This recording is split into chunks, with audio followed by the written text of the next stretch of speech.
Nggak, Yunfa nggak menyala guys.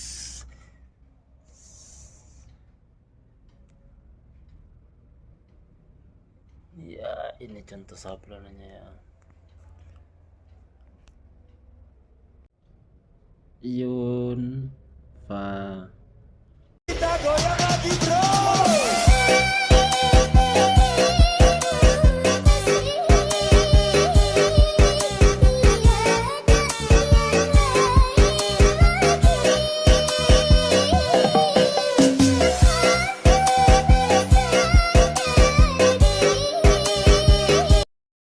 Bismillahirrahmanirrahim. Assalamualaikum warahmatullahi wabarakatuh. Allahumma sholli wa sallim ala sayyidina Muhammad. Oke, selamat datang kembali di Henry Channel untuk teman-teman Yunfa semuanya, untuk teman-teman Sengpuni juga bagi yang masih mengikuti channelku ini ya. Oke, kita akan teruskan kembali pembahasan kita hari ini dengan hal-hal yang berhubungan dengan Bunda Fazana dan Mas Yone. Oke, perkenalkan dulu, kalau bagi penonton yang baru ya, aku adalah Henry Mahendra, asli Pariaman, bisa berbahasa Minang, bisa berbahasa Jawa ya. Ya karena aku istriku orang Jawa ya. Oke ya, oke. Kita lihat dulu hal terbaru apa yang ditampilkan oleh siapa dulu? Oleh keluarga Bunda Fazana ya.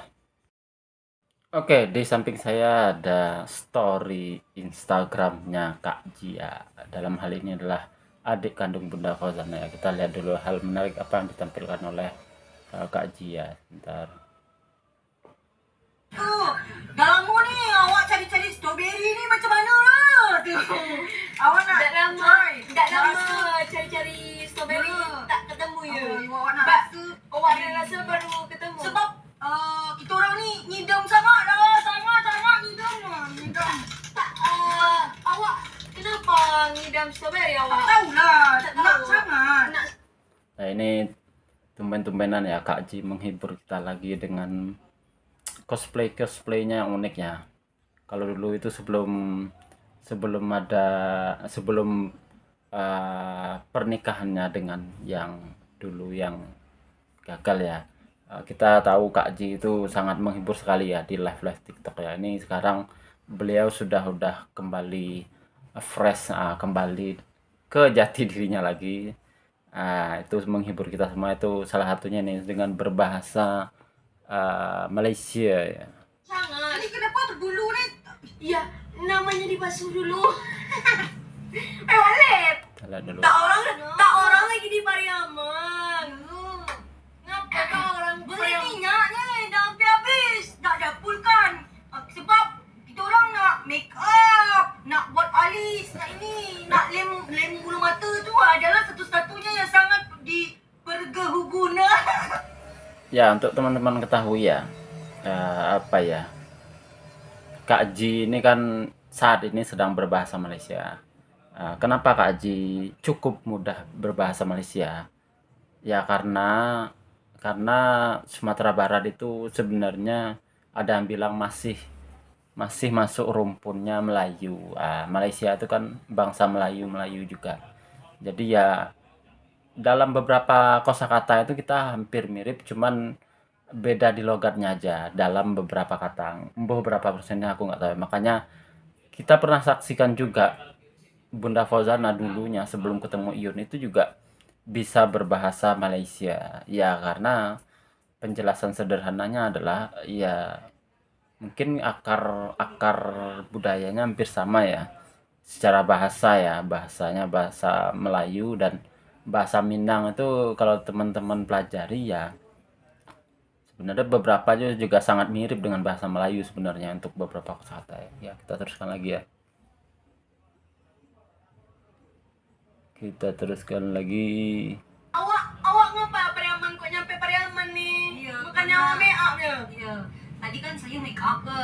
Make up kan pengantin. Ah. Ni kita rasa hari-hari terus make up, minyak habis.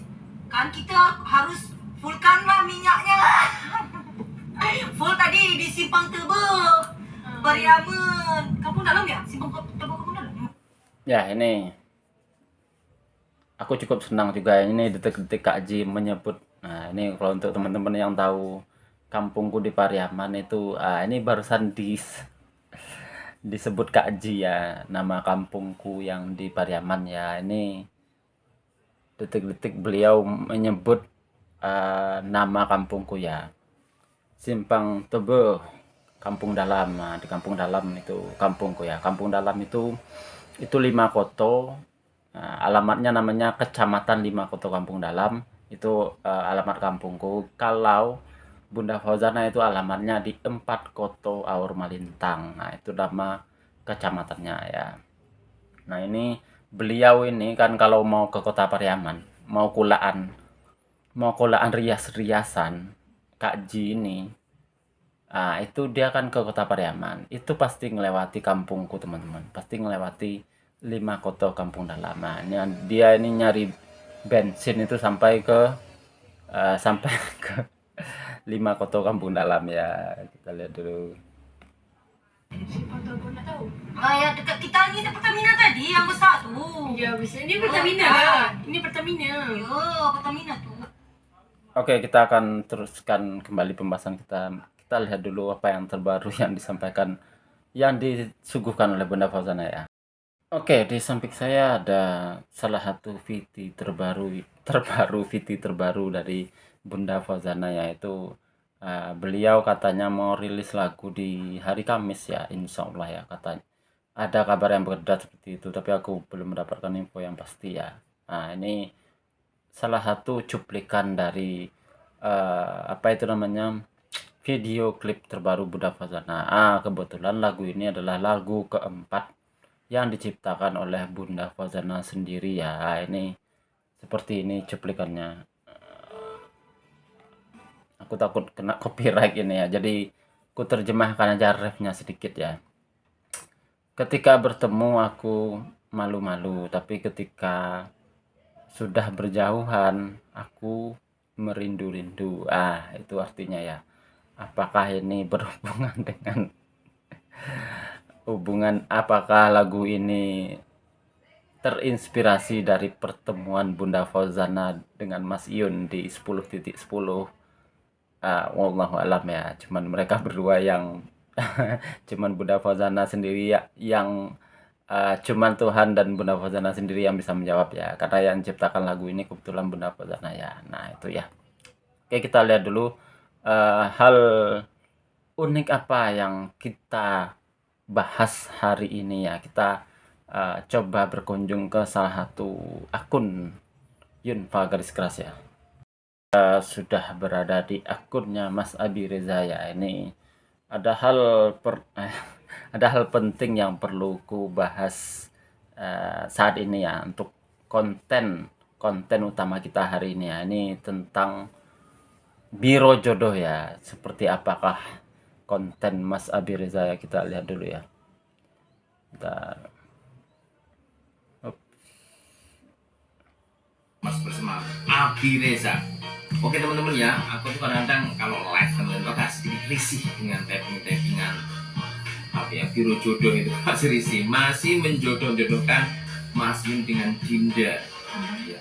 Jadi ini didengar ya, dengarkan baik-baik. Live daripada Mas Yun di tempatnya pagi kemarin malam bersama Dinda. Ini ya teman-teman ya, nih dengerin kupingnya, dengerin ini. Wis tamat.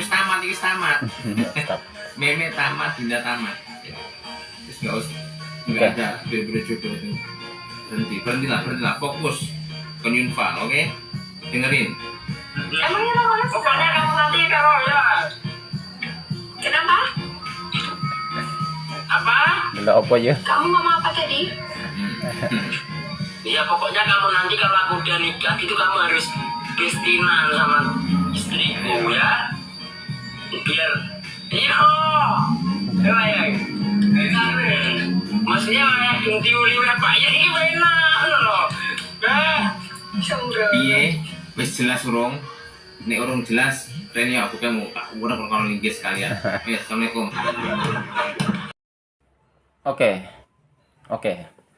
Konten tadi menjadi pembahasan utama kita hari ini ya. Ini berkaitan dengan maraknya isu Biro Jodoh, maraknya isu yang menjodoh-jodohkan Mas Iyun dengan Dinda ya. Karena aku lihat di VT-VT di TikTok itu yang FYP itu aku juga ada juga orang yang mengharap banget Mas Iyun dan Dinda itu ini ya jadian ya. Karena mungkin orang-orang yang di TikTok itu mungkin melihat keseriusan Dinda untuk menemui Mas Iyun di Tulungagung ya. Ya tapi ya pemenangnya sebenarnya bukan Dinda ya, yang seperti yang acap kali ku sampaikan di konten-kontenku nih ya. Oke, kita bahas dulu konten Mas Abi Reza tadi ya, salah satu info garis keras ya. Konten Mas Abi Reza itu ada sekitar di post sekitar 4 hari yang lalu. Jadi live Mas Iyun itu kemungkinan sekitar 5 hari yang lalu. Nah, di sana jelas-jelas sekali Mas Iyun mengatakan kalau aku udah nikah, kamu Dinda harus bestian dengan istriku ya. Nah, itu udah clear. Sebenarnya menurutku ya agak aneh juga orang-orang ini yang mengharap Dinda sama Iyun bersatu itu agak aneh menurutku teman-teman. Anehnya kenapa? Karena ketika pertama kali Mas Iyun live PK sama Dinda, sama siapapun perempuan, ketika di live itu Mas Iyun itu jelas-jelas mengatakan aku sudah punya pacar. Berulang kali Mas Iyun menyatakan seperti itu. Bahkan dengan live pertama kali dengan Dinda pun sebenarnya sudah di-spill sama Mas Iyun kalau beliau itu sudah punya pacar. Nah, kenapa kalian itu masih berusaha menjodoh-jodohkan orang yang sudah punya pacar? Dan kalau menurut teoriku Mas Iyun itu udah bertunangan dengan Bunda Fauzana. Karena karena buktinya udah sering ku ucapkan lah, mungkin sampai bosan juga aku mengucapkan bukti-bukti hubungan intim Mas Iyun dengan Bunda Fauzana dan pertunangan mereka ya, itu juga udah pernah tak kontenin sebelum jauh-jauh hari sebelum hari ini, itu udah beberapa kali udah pernah aku singgung ya. Nah, ini konten Mas Abi Reza tadi itu menegaskan untuk orang-orang yang masih terlelap dengan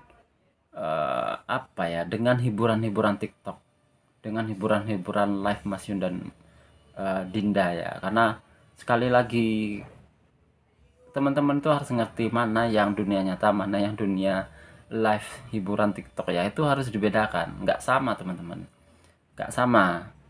Anda ketika melihat Roni Rongkat ketika live itu seperti itulah bentuknya, cerawak dan segala macam. Tapi ketika bertemu itu beda lagi orangnya. Ketemu Iyun nanti Anda juga akan seperti itu. Saya yakin. Anda melihat Iyun seperti itu, nyerocos kalau live, nyerocos, ngobrol kayak lancar. Coba Anda datangin ke rumahnya. Coba Anda ajak ngobrol rame-rame gitu kan. Anda datangi Mas Iyun ke rumahnya sekitar 5 orang, bawa rombongan itu ya. Aku pengen tahu tanggapannya teman-teman yang pernah ini ya, yang pernah bertemu dengan Sunda Mas Iyun ya. Pasti berbeda ketika Mas Iyun live dengan yang di dunia nyata. Nah, seperti yang pernah jauh-jauh hari ku bahas teman-teman, Mas Iyun itu adalah orang yang tipikalnya introvert teman-teman. Aku itu juga terbukti, padahal aku nggak pernah sama sekali bertemu dengan Mas Iyun. Pernyataanku itu akhirnya terbukti yang menyatakan Mas Iyun itu introvert. Dulu banget aku bikinkan konten tentang Mas Iyun itu. Mas Iyun itu adalah tipikal orang yang introvert. Kenapa? Karena aku mengkajinya seperti ini teman-teman.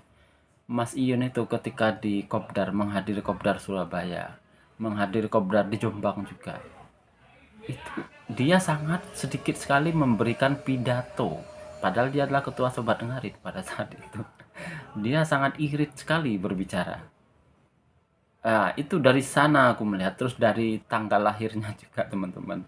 Aku juga mempelajari tanggal lahir Mas Iyun ya. Mempelajari karakternya juga. Nah, dari situ aku berkesimpulan, setelah tak teliti-teliti, aku berkesimpulan Mas Iyun itu adalah tipikal orang yang introvert.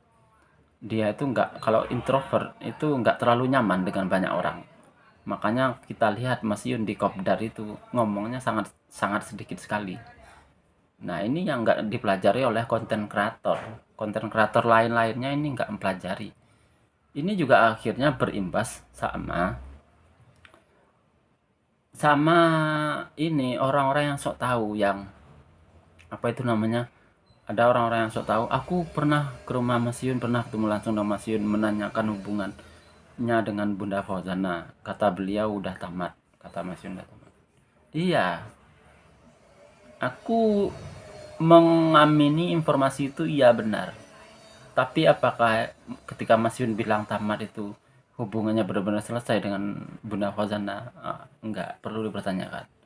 Orang yang tipikal introvert teman-teman ya, dia akan risih membicarakan hal apapun lah, hal apapun. Misalnya kamu bicara tentang politik, dia orangnya gak suka politik, dia mungkin gak akan ngomongnya, akan sedikit. Apalagi kamu menyinggung tentang hal-hal pribadi seperti hubungannya dengan siapakah, pacarnya siapa, tunangannya siapa, itu pasti akan disimpan rapat-rapat sama dia, karena dia lebih introvert. Nah, untuk teman-teman ketahui, Mas Iun itu juga pernah kudapati dia sendiri yang ngomong di live, aku ini tipikalnya introvert. Nah, itu juga akhirnya membenarkan pernyataanku yang jauh sebelumnya, teman-teman. Jauh sebelumnya aku udah memprediksi Mas Yun itu tipikalnya introvert. Akhirnya aku juga pernah lihat di suatu live, Mas Yun itu ngaku sendiri kalau dia itu introvert, teman-teman. Nah, bagaimana kalian nanyakan hal-hal yang bersifat privasi ke Mas Yun, kemudian kalian berharap jawaban yang akan memuaskan? Apalagi ketika itu dia berusaha untuk membuat semacam antran-antran Mas Yun. Emang sengaja untuk membuat kalian pusing. Pasti akan dibilang, ya hubunganku dengan si dia tamat. Ya mungkin seperti itu dia akan berikan jawaban, tapi mungkin nggak di-spill namanya siapa. Ya, atau dia bilang tamat itu mungkin dalam artian lain. Tamat bukan mungkin tamat pacaran, tapi memulai untuk hubungan yang lebih serius, yaitu pertunangan. Karena kita nggak tahu pergerakan Mas Yun itu. Aku juga menilai Mas Yun itu juga orangnya sulit diprediksi. Itu juga udah terbukti beberapa kali. Ya itu ya, intinya konten hari ini untuk teman-teman yang masih mengharapkan Mas Iyun itu jadian dengan Dinda, itu simpan saja harapan itu dalam-dalam ya. Kenapa? Karena aku takutnya kalian yang mendukung secara gegabah hubungan Iyun dan Fauzana, takutnya nanti ya kejadiannya seperti Aulia dan Iyun yang dulu itu, teman-teman. Kejadiannya akan keblongan. Dulu zamannya Aulia itu kan ya kita udah tahu sendiri ya. Apalagi zamannya sekarang, Mas Iyun di live-nya Dinda itu jelas udah mengatakan kalau dia udah punya pacar. Apalagi tadi Mas Abi juga udah menyampaikan bahwa Mas Iyun dengan terang benderang menyatakan, kalau nanti aku menikah, Dinda, kamu harus bestian dengan istriku. Kata Mas Iyun ya. Oke, itu aja dulu konten saya hari ini. Untuk salah-salah katanya saya mohon maaf. Assalamualaikum warahmatullahi wabarakatuh.